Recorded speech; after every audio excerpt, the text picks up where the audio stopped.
দেখছেন রূপান্তর টেলিভিশন।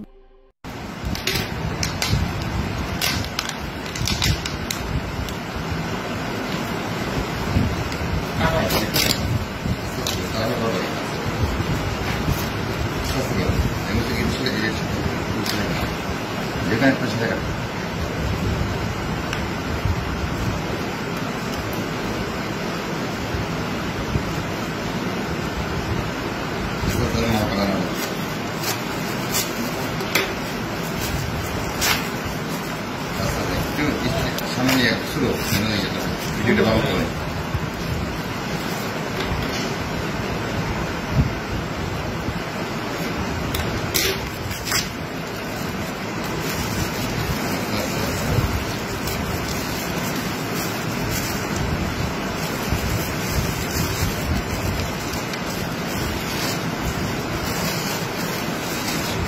আপনি যদি আমাদের এই ভিডিওটি ফেসবুক থেকে দেখে থাকেন তাহলে অবশ্যই লাইক কমেন্ট ও শেয়ার করতে ভুলবেন না। আর যদি ইউটিউব থেকে দেখে থাকেন তাহলে অবশ্যই সাবস্ক্রাইব করে বেল বাটনটি বাজিয়ে দিন। এরকম আরো নিত্য নতুন নিউজ পেতে আমাদের সাথে থাকুন।